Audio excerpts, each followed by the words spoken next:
Good morning, Monday in the nation's capital and thereabouts.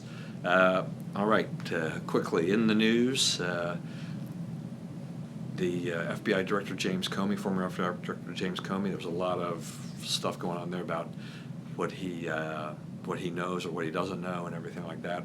We'll have to see how things sort out on that regard. But there is a lot of speculation surrounding his successor. Names that are coming up right now, including the acting FBI director, another lawyer. There's a judge, and also potentially Senator John Cornyn from Texas, who's also a former judge.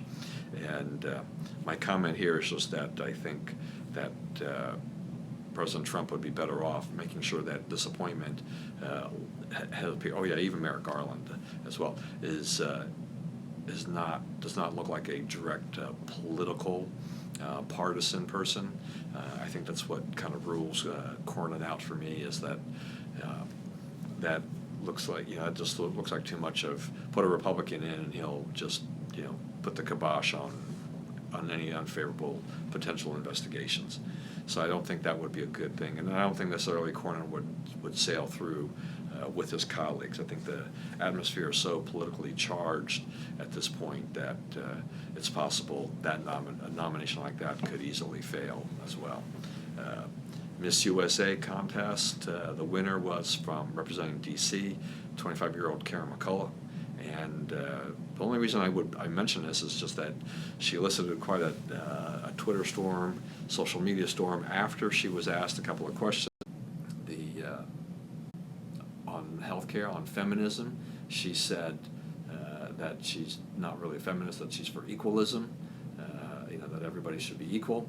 And the other thing too was that on healthcare, that it is not a right but a privilege. And if you have a job, you get health care. If you don't have a job, you probably don't have health care. So those comments did not fit the standard liberal line, and so therefore she received quite a bit of criticism from the left, from the liberals, about those positions.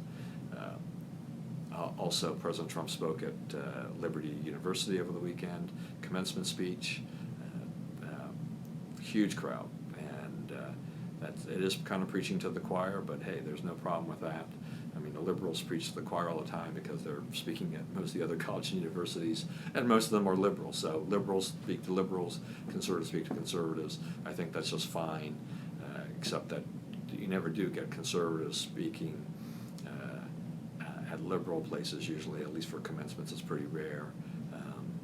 And liberals, you might see some liberals at some conservative events, but not necessarily. But since the conservatives are far outnumbered on the colleges, universities, it's already lopsided as it is. But we're winding up graduation season, so we probably won't see too much more of that going on in the future anyway this time around. Greg Popovich, coach of the San Antonio Spurs, and he came out and he talked about President Trump and blasted President Trump. And so my comment here is just that keep the politics out of the sports. When you retire, you're an NBA Hall of Famer, coach. There's no doubt about it. Maybe you will win another championship, somehow get around the Warriors, or the Warriors will collapse, something like that, and then get around the Cavaliers or whatever. But in any case, I think you have to look at this and just say that I think he's taking advantage of his position to sound off, and I think people like this just wait till you retire, keep it out of there. This is only divides us even more, is when we start throwing the politics into sports. I want my sports to be about sports. I don't really want to hear the politics of the sports. That's just not something that interests me at all. And then finally, our rest in peace to actor Powers Booth, who died over the weekend peacefully in a sleep, apparently natural causes, only age 68. And I mention him because I remember when he portrayed the cultist Jim Jones back in 1980. That was a big deal back then. We had never seen anything quite like Jim Jones and his cult, but he got all his followers to drink kind of a Kool-Aid mixture, which killed them all. And he's gone on to lots of other fame and fortune, I guess, after that. Has had a great acting career, but gone too soon at age 68. All right, that's it. Talk to you tomorrow, so tune in again.